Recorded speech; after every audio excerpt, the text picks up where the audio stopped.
Hello and welcome to the Valley of Death, where everything is spooky, but we keep things light.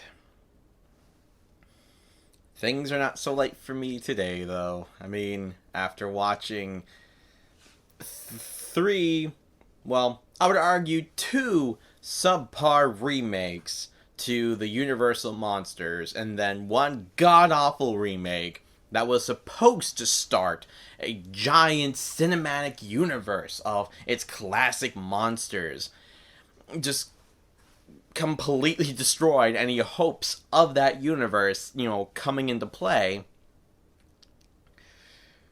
You can probably understand why my mood is a little bit low at the moment. Is there really any hope for the Universal Monsters to make a comeback? Maybe people are right.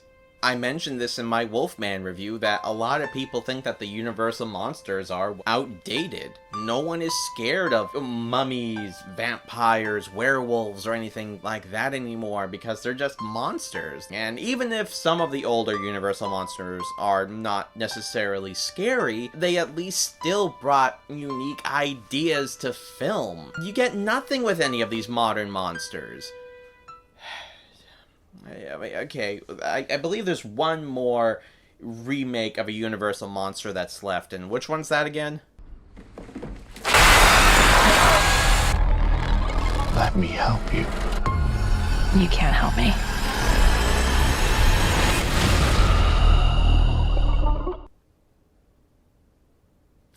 Well, color me interested. The Invisible Man came out in 2020. One of the few good things that came out in 2020, and it's a remake based off of The Invisible Man, also based off of the story by H.G. Wells. After the absolute failure of The Mummy, Universal Studios wound up giving the reins over to Blumhouse, which I think was actually a much better idea. Blumhouse is known for making, well, cheap horror movies. And when I say cheap, I don't mean that they're poor quality cheap. I mean, they're really good at using their money to make a good movie. That's something that's really missing from Hollywood today. Don't get me wrong, Blumhouse has made plenty of bad horror movies. Really bad horror movies. But they had a great comeback with Halloween. They made the honestly pretty fantastic horror comedy Happy Death Day and Happy Death Day 2. So I do have a lot of faith in this movie, and I'm really excited to re-explore it. I actually did see The Invisible Man in theaters, and I really liked a lot of the promotion that was going around when I did see it. This was actually the last movie I ever saw in theaters before all the theaters got shut down thanks to that which shall not be mentioned. But anyways, moving on from that, I am very interested to explore this movie again. Now, this review is going to be a little bit different. All the other reviews, as you've noticed, have basically been like me reacting and commenting throughout the entire movie, for the most part. Obviously, I can't show the entire movie because, well, copyright claims. So, this one's actually going to be very, very different. It's very much going to be me basically talking about a lot of the concepts, how well the movie is made, and showing off a lot of those examples. And, I mean, yeah, that's basically it. So, I'm really excited to explore The Invisible Man once more. And hopefully it is the redemption for Universal Studios monsters to come back. Now, the movie starts off with Elizabeth Moss' character, Cecilia, trying to escape from her abusive boyfriend. This scene is masterfully built, with the lack of music, just the overall lack of audio, other than what Elizabeth Moss winds up actually bringing by accidentally stepping on something, accidentally kicking the dog food can. It really is masterfully built in the aspect of suspense, especially since we know she's trying to escape from something that is honestly really terrifying to a lot of people today, and that is an abusive relationship. Along with the panning of the camera to really amp up the tension, to show that someone could be around the corner, she could be in trouble. And this entire scene and sequence is just beautifully built. After a very tense escape, which is just made even more tense with the boyfriend actually making it to her, punching the window open of her sister's car, trying to grab a hold of her. It's really good stuff.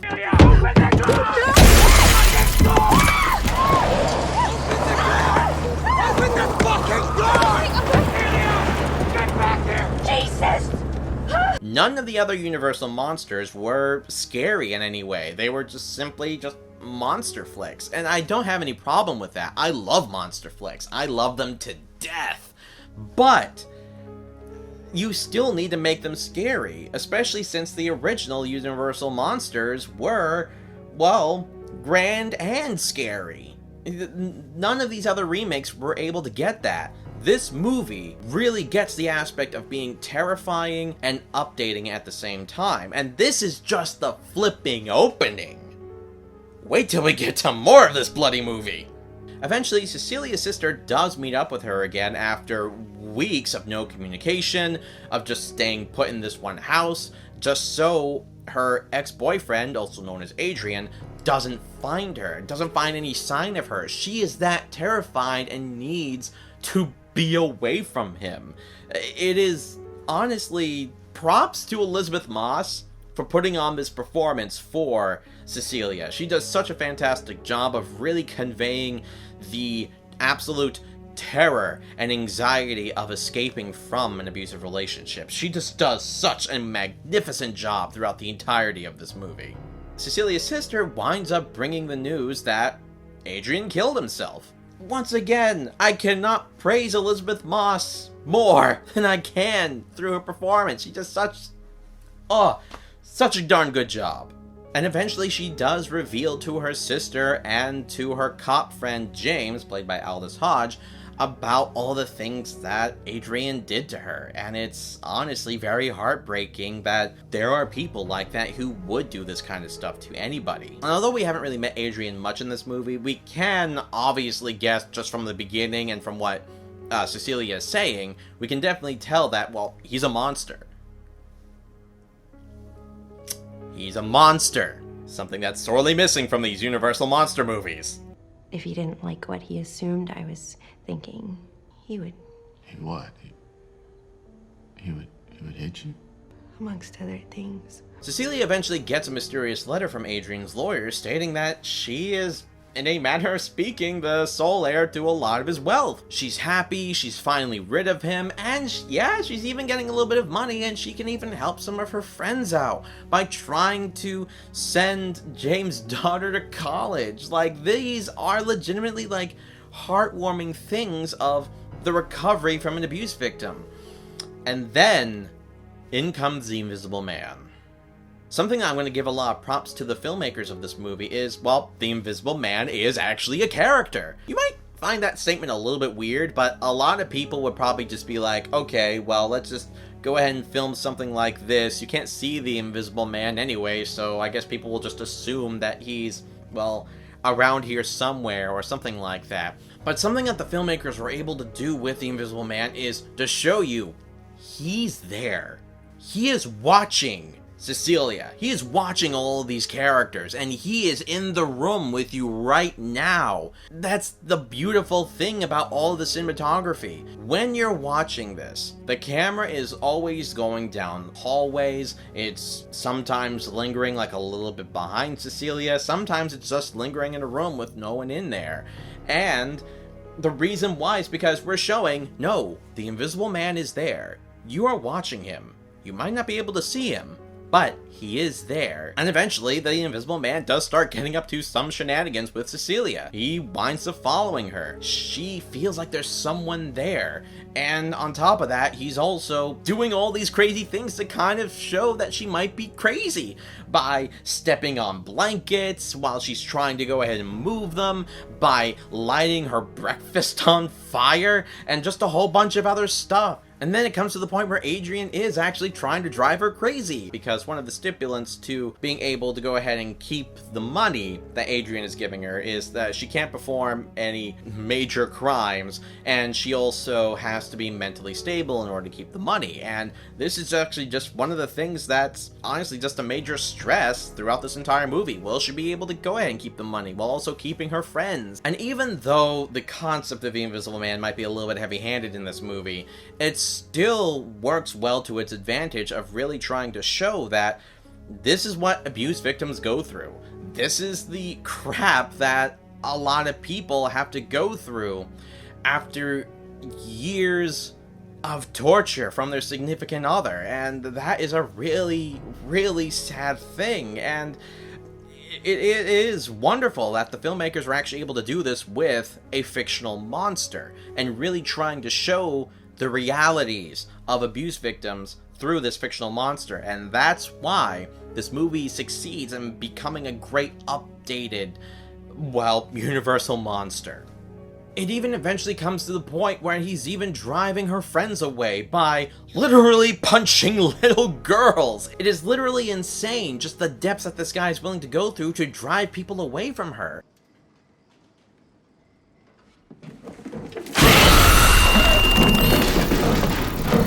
And then after everyone's driven away, we do actually get some fantastic fight sequences, with Cecilia trying to fight off the Invisible Man and running away from him and finding out just like where exactly he is in the house. These scenes where we do eventually see glimpses of the Invisible Man, it's still really tense.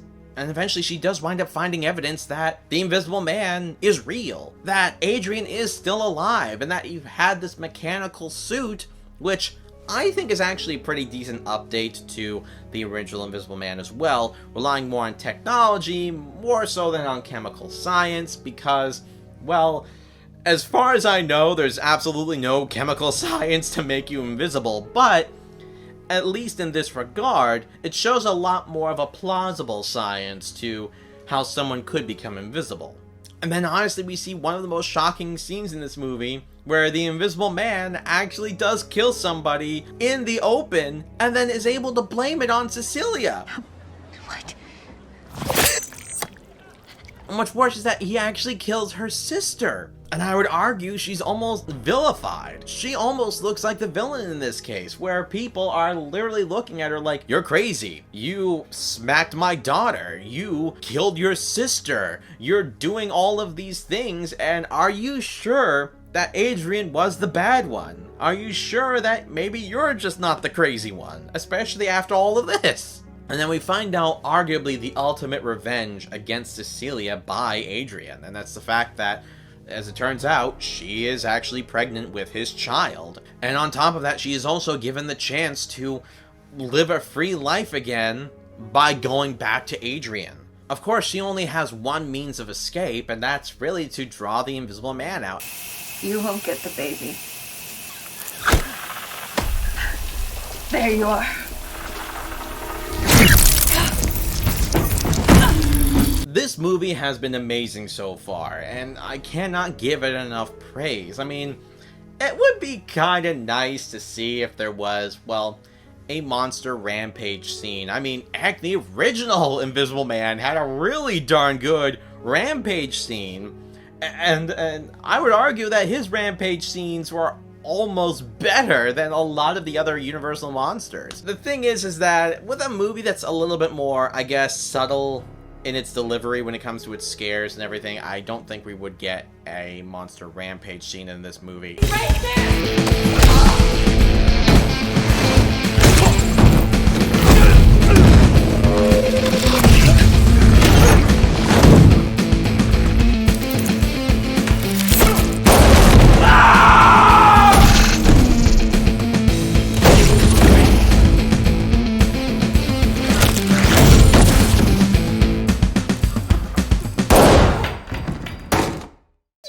Actually gave us a monster rampage scene. Not only is it the monster rampage scene, it's a good one. And there's actual weight behind this rampage scene. Don't get me wrong, the other monster rampage scenes in The Wolfman and Dracula Untold, they're great. They're a lot of fun. But the thing is that there's no weight because the movies are awful. This whole scene is built so well because of the build-up from this entire movie to this exact moment. The reason why this monster rampage scene has any weight to it at all is because of how terrifying this monster has been built up throughout the entire movie, and just how much we actually care about Cecilia. We want to see her escape. We want to see her succeed in being able to show the truth behind this monster. And this rampage scene is just the icing on this absolutely wonderful cake.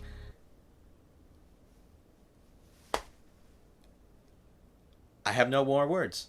It's just such a good monster rampage scene, and it's everything that I wanted in an updated Universal monster movie. Not only are we getting a good monster movie, we're actually getting a fantastic monster rampage scene. It is freaking wonderful. Eventually, the Invisible Man actually does once again try to hurt the ones that she loves by, well, actually killing them by visiting the cop's house, trying to kill his daughter, trying to kill him. And it's not until she actually shows up where she finally defeats the Invisible Man, and it's revealed to be Adrian's brother? What a twist! As it turns out, Adrian is definitely not dead. Oh, really? And not only did he fake his own death, he actually put all of the blame behind torturing Cecilia on his brother. Holy crap, you are a monster! Eventually, this does come to the ultimate confrontation between Cecilia and Adrian, and that is talking to him and trying to really get closure not only on him and trying to get him to confess literally entire existence, but for her to also get closure for herself as well.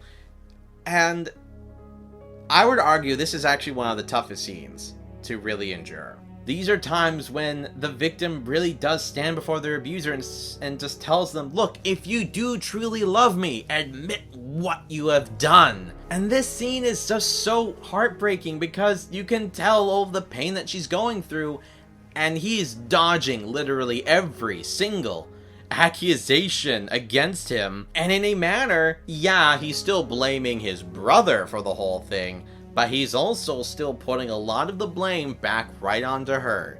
Something that abusers are very well known for doing and everything, and this is just something that's really monstrous, especially with the way he does it. He's like trying to like really show that, oh, I'm a charming guy and blah blah blah, but he just relays it right back onto her. And he, once again, also the props to the guy who plays Adrian. Good job on being a scumbag. And the movie ends with, honestly, a very, well, gruesome death scene. Basically, Adrian kills himself, and that's because Cecilia winds up donning the invisible outfit, and she winds up basically cutting his throat, ending the torture that she has been going through. Surprise. And it ends on a very sad, but very triumphant note. The music and everything that builds up to her leaving this house, it's really a triumphant moment.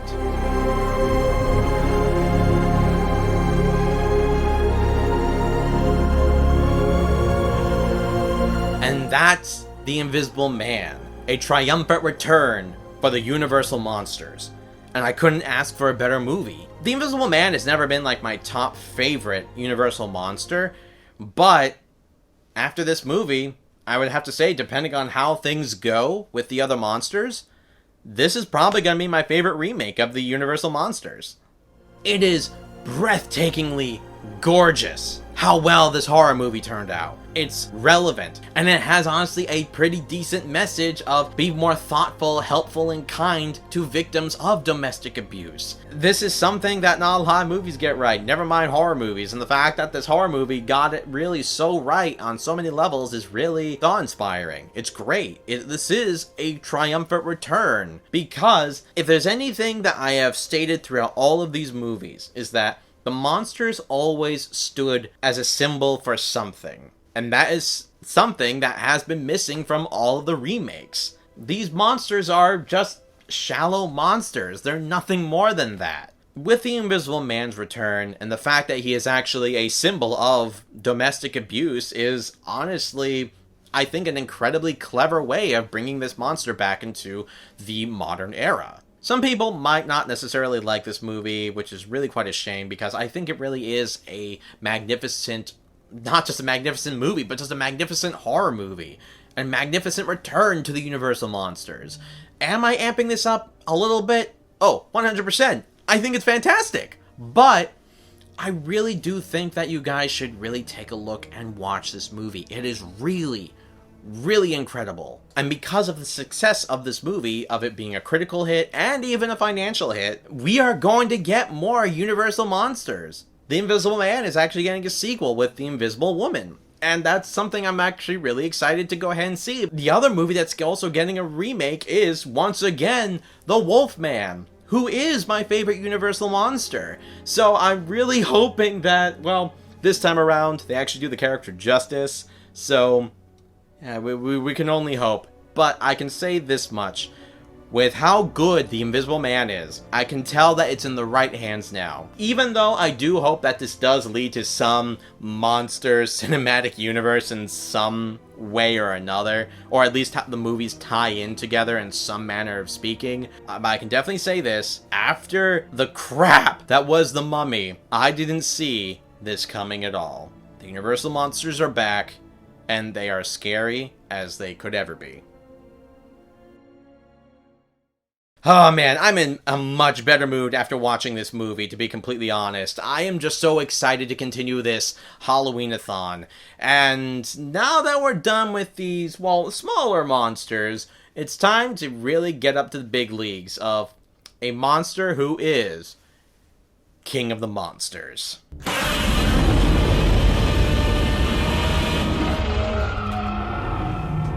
I think you know what's coming. This has been the Valley of Death, where everything is spooky, but we keep things light. I'll see you guys next time.